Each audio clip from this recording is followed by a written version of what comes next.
Hello friends, ಇವತ್ತಿನ ವಿಡಿಯೋದಲ್ಲಿ ನಾನು ಹ್ಯಾಂಗಿಂಗ್ ಪಾಟ್ಗೆ ಯಾವ ರೀತಿ ಮಣ್ಣನ್ನು ತಗೋಬೇಕು, ಹ್ಯಾಂಗಿಂಗ್ ಪಾಟ್ಗಳನ್ನ ಹೇಗೆ ಮೇಂಟೈನ್ ಮಾಡೋದು ಅನ್ನೋದನ್ನ ತೋರಿಸ್ತೀನಿ.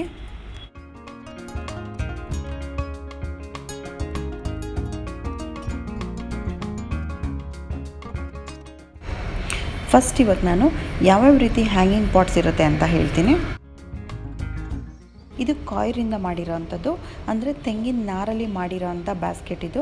ಇದರಲ್ಲಿ ಗಿಡಗಳು ತುಂಬ ಚೆನ್ನಾಗಿ ಬರುತ್ತೆ. ಜಾಗ ಅಗಲವಾಗಿ ಗಿಡಗಳು ಹರಡ್ಕೊಂಡು ಬೆಳೆಯುವಷ್ಟು ಅವಕಾಶ ಇರುತ್ತೆ ಇದರಲ್ಲಿ 3 ಸೆಟ್ ಬರುತ್ತೆ.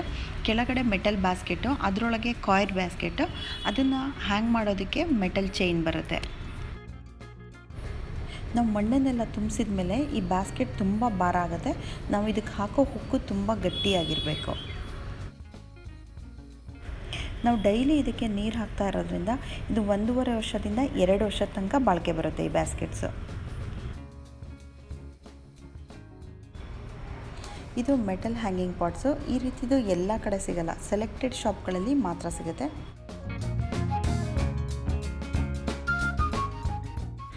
ಈ ರೀತಿ ಟೆರಾಕೋಟಾ ಮತ್ತು ಮಣ್ಣಿನ ಕೂಡ ಪಾಟ್ಸ್ ಸಿಗುತ್ತೆ. ಈ ರೀತಿ ಪಾಟ್ಸ್ನೆಲ್ಲ ಯೂಸ್ ಮಾಡಬೇಕಾದ್ರೆ ತುಂಬ ಕೇರ್ಫುಲ್ ಆಗಿರಬೇಕು. ಇದೆಲ್ಲ ತುಂಬ ಭಾರ ಇರೋದ್ರಿಂದ ಕೆಳಗಡೆ ಬಿದ್ದರೆ ಯಾರಿಗಾದರೂ ತೊಂದರೆ ಆಗ್ಬೋದು. ಹ್ಯಾಂಗಿಂಗ್ ಪಾಟ್ಸಲ್ಲಿ ಬೆಸ್ಟ್ ಅಂದರೆ ಪ್ಲಾಸ್ಟಿಕ್ ಪಾಟ್ಸು. ಇದು ಈಸಿಯಾಗಿ ಎಲ್ಲ ಕಡೆಯೂ ಸಿಗುತ್ತೆ, ತುಂಬ ಲೈಟ್ ವೆಯ್ಟು ಇರುತ್ತೆ. ಈ ಹ್ಯಾಂಗಿಂಗ್ ಪಾಟಿಗೆ ಪಾಟಿಂಗ್ ಮಿಕ್ಸ್ನ ನಾವು ಸ್ವಲ್ಪ ಲೈಟ್ ವೆಯ್ಟ್ ಇರೋದೇ ತೊಗೋಬೇಕು. ತುಂಬ ಭಾರ ಆದರೆ ಆ ಮಣ್ಣಿನ ತೂಕಕ್ಕೆ ಚೈನ್ ಕಟ್ಟಾದರೂ ಆಗ್ಬೋದು. ತುಂಬ ಹಗುರ ಮಾಡೋವಂಥ ಪಾಟಿಂಗ್ ಮಿಕ್ಸ್ ಯಾವ್ಯಾವುದಿದೆ ಅನ್ನೋದನ್ನ ನಾನು ಹೇಳ್ತಾ ಹೋಗ್ತೀನಿ. ಅದರಲ್ಲಿ ನಿಮ್ಗೆ ಯಾವ್ಯಾವ್ದು ಸಿಗುತ್ತೆ ಈಸಿಯಾಗಿ ಅದನ್ನು ನೀವು ಹಾಕೋಬೋದು. ಮಣ್ಣನ್ನು ಸ್ವಲ್ಪ ಮಾತ್ರ ತಗೊಳ್ತಾ ಇದ್ದೀನಿ. ಮಣ್ಣು ತುಂಬ ಜಾಸ್ತಿ ಆದರೂ ಕೂಡ ಪಾಟು ಭಾರ ಆಗುತ್ತೆ. ಇದು ಕೋಕೋಪಿಟ್, ಕಾಂಪೋಸ್ಟ್ ಬದಲಿಗೆ ನಾನು ಕೋಕೋಪಿಟ್ ಹಾಕ್ಕೊಳ್ತಾ ಇದ್ದೀನಿ. ಇದು ಭತ್ತದ ಹೊಟ್ಟು. ಇದರಲ್ಲಿ ಕಾರ್ಬನ್ ಅಂಶ ಜಾಸ್ತಿ ಇರುತ್ತೆ. ಇದು ಮಣ್ಣಲ್ಲಿ ಕರೆಕ್ಟಾಗಿ ಕಾಂಪೋಸ್ಟ್ ಆಗ್ತಾ ಹೋಗುತ್ತೆ. ನೀರು ಮತ್ತು ಪೋಷಕಾಂಶಗಳನ್ನ ಹಿಡಿದಿಟ್ಕೊಳ್ಳಲ್ಲಿ ಸಹಾಯ ಮಾಡುತ್ತೆ. ಈ ಬಿಳಿಯಾಗಿ ಕಾಣಿಸ್ತಾ ಇರೋದು ಪರ್ಲೈಟ್ ಅಂತ. ನಾವು ಮರಳು ಬದಲಿಗೆ ಇದನ್ನ ಯೂಸ್ ಮಾಡ್ಕೋಬೇಕು. ಮರಳು ತುಂಬ ಭಾರ ಆಗುತ್ತೆ. ಇದು ಮರಳಿನ ಥರನೇ ಬೇರುಗಳಿಗೆ ಗಾಳಿ ಆಡೋಕ್ಕೆ ಅವಕಾಶ ಮಾಡಿಕೊಡುತ್ತೆ. ತುಂಬ ಹಗುರ ಕೂಡ ಇರುತ್ತೆ.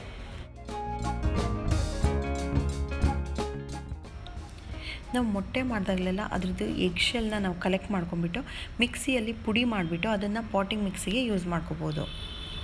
ಇದರಲ್ಲಿ ಕ್ಯಾಲ್ಶಿಯಂ ಜಾಸ್ತಿ ಇದ್ದು ಮಣ್ಣನ್ನು ಅಸಿಡಿಕ್ ಮಾಡುತ್ತೆ. ತುಂಬ ಹಗುರ ಕೂಡ ಇರುತ್ತೆ.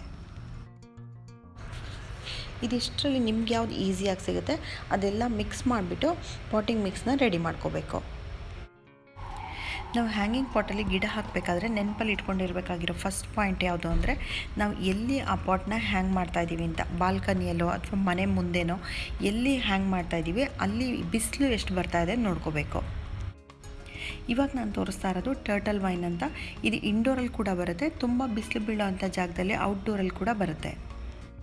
ಈ ಟರ್ಟಲ್ ವೈನ್ ಹ್ಯಾಂಗಿಂಗ್ ಪಾಟಲ್ಲೇ ಬೆಳೆಸೋ ಅಂಥ ಗಿಡ ಇದು. ಪಾಟ್ ತುಂಬ ಕವರ್ ಆಗಿಬಿಟ್ಟು ಕೆಳಗಡೆ ಬೀಳುತ್ತೆ. ಹ್ಯಾಂಗಿಂಗ್ ಪಾಟ್ಗಳನ್ನ ನೇತು ಹಾಕಬೇಕಾದ್ರೆ ಆದಷ್ಟು ನಮ್ಮ ಕೈಗೆ ಸಿಗೋ ಹಂಗೆ ಇರಬೇಕು. ತುಂಬ ಹೈಟಲ್ಲಿ ಹಾಕಬಾರ್ದು. ಇದರಿಂದ ನಮಗೆ ಡೈಲಿ ನೀರು ಹಾಕ್ಕೊಳ್ಳೋಕ್ಕೆ ಈಸಿ ಆಗುತ್ತೆ. ಒಣಗೋಗಿರೋ ಎಲೆಗಳನ್ನ ಕಡ್ಡಿಗಳನ್ನೆಲ್ಲ ತೆಗೆದು ಕ್ಲೀನ್ ಮಾಡ್ಕೊಳ್ಳೋಕ್ಕೆ ಈಸಿ ಆಗುತ್ತೆ.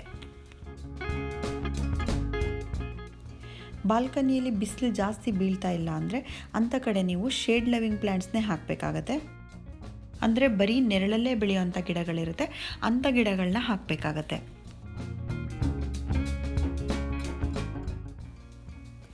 ನೀವು ಯಾವುದೇ ಹ್ಯಾಂಗಿಂಗ್ ಬ್ಯಾಸ್ಕೆಟ್ ನೋಡಿ, ಅದರಲ್ಲಿ ಅರ್ಧ ನೆರಳು ಬೀಳ್ತಾ ಇರುತ್ತೆ, ಅರ್ಧಕ್ಕೆ ಮಾತ್ರ ಬಿಸಿಲು ಬೀಳ್ತಾ ಇರುತ್ತೆ. ಅದಕ್ಕೆ ನಾವೇನು ಮಾಡಬೇಕು, ವಾರದಲ್ಲಿ ಒಂದು ಸಲ ನಾವು ಆ ಬ್ಯಾಸ್ಕೆಟ್ನ ಟರ್ನ್ ಮಾಡಿಬಿಟ್ಟು ನೇತು ಹಾಕಬೇಕು. ವಾರಕ್ಕೆ ಒಂದು ಸಲ ಈ ರೀತಿ ಪಾಟ್ಗಳನ್ನ ಟರ್ನ್ ಮಾಡಿಬಿಟ್ಟು ಹ್ಯಾಂಗ್ ಮಾಡ್ತಾಯಿದ್ರೆ ಎಲ್ಲ ಕಡೆಗೂ ಗಿಡಕ್ಕೆ ಸನ್ಲೈಟು ಈಕ್ವಲ್ ಆಗಿ ಸಿಕ್ದಂಗೆ ಆಗುತ್ತೆ. ನೀವು ಹ್ಯಾಂಗಿಂಗ್ ಬ್ಯಾಸ್ಕೆಟ್ ಹಾಕೋ ಜಾಗದಲ್ಲಿ ತುಂಬ ಬಿಸಿಲಿದ್ರೆ ಅಂಥ ಕಡೆ ಹೂ ಬಿಡೋ ಅಂಥ ಗಿಡಗಳನ್ನೇ ಹಾಕಬೇಕು. ಆವಾಗ ನೋಡೋಕ್ಕೆ ತುಂಬ ಚೆನ್ನಾಗಿರುತ್ತೆ. ಬಿಸಿಲಿಗೆ ಹೂ ತುಂಬ ಬಿಡ್ತಾ ಇರುತ್ತೆ. ಇದೆಲ್ಲ ಮಾರ್ನಿಂಗ್ ಗ್ಲೋರಿ. ಇದು ಪಿಟೂನಿಯಾ ಅಂತ. ಇದು ಈಗಷ್ಟೇ ಹಾಕಿರೋದು, ಇನ್ನೂ ಹೂ ಬಿಟ್ಟಿಲ್ಲ. ಇದು ಹೂ ಬಿಟ್ಟಾಗ ತುಂಬ ಕಲರ್ಫುಲ್ ಆಗಿರುತ್ತೆ. ಈ ಪಿಟೂನಿಯಾ ಗಿಡಗಳಿಗೆ ಸನ್ಲೈಟ್ ತುಂಬ ಜಾಸ್ತಿ ಇದ್ದರೆ ಮಾತ್ರ ಹೂ ಬಿಡೋದು. ಈ ಮಾರ್ನಿಂಗ್ ಗ್ಲೋರಿ ಅನ್ನೋ ಗಿಡ ಹೆಸರಿಗೆ ತಕ್ಕಂಗೆ ಬೆಳಗ್ಗಿನ ಜಾವ 6 ಗಂಟೆ ಅಷ್ಟರೊಳಗೆ ಅರಳಿರುತ್ತೆ. ಒಂದು ಸಲ ಹೂ ಬಿಡೋಕ್ಕೆ ಸ್ಟಾರ್ಟ್ ಆದರೆ ಸಾಕು, ಗಿಡಕ್ಕೆ ತುಂಬ ಹೂ ಪದೇ ಪದೇ ಬಿಡ್ತಾನೆ ಇರುತ್ತೆ. ಹ್ಯಾಂಗಿಂಗ್ ಪಾಟಲ್ಲಿ ಬೆಳೆಯುವಂಥ ಗಿಡಗಳು ಬೇಕಾದಷ್ಟಿದೆ. ಇದೆಲ್ಲ ಸ್ಟ್ರಾಬೆರೀಸು. ಇದನ್ನು ಹೊಸದಾಗಿ ಹಾಕಿರೋದು ನಾನು. ಇದ್ರದ್ದು ರನ್ನರ್ಸ್ ಎಲ್ಲ ಕೆಳಗಡೆ ಬಿದ್ದಾಗ ನೋಡೋಕ್ಕೆ ತುಂಬ ಚೆನ್ನಾಗಿರುತ್ತೆ. ಇದು ಆರ್ಕಿಡ್ಸು. ಇದಕ್ಕೆ ತುಂಬ ನೆರಳಿರಬೇಕು. ಇದ್ರದ್ದು ಬೇರುಗಳು ಓಪನ್ ಆಗೇ ಇರಬೇಕು. ಓಪನ್ ಆಗಿರೋ ಹ್ಯಾಂಗಿಂಗ್ ಬ್ಯಾಸ್ಕೆಟ್ ಒಳಗೆ ಬೆಳೆಯೋಂಥ ಗಿಡ ಇದು. ಇದು ಹೂ ಬಿಟ್ಟಾಗ ಮಾತ್ರ ನಾನು ಈ ರೀತಿ ಹ್ಯಾಂಗ್ ಮಾಡಿರ್ತೀನಿ. ಬೇರೆ ಟೈಮ್ನಲ್ಲಿ ನಾನು ಇದನ್ನು ಕೆಳಗಡೆನೇ ಇಟ್ಟಿರ್ತೀನಿ. ಸೊ ಫ್ರೆಂಡ್ಸ್, ಈ ವಿಡಿಯೋ ನಿಮ್ಗೆ ಹೇಗೆ ಅನ್ನಿಸ್ತು ನನಗೆ ಕಮೆಂಟ್ ಮಾಡಿ ತಿಳಿಸಿ. Thank you for watching.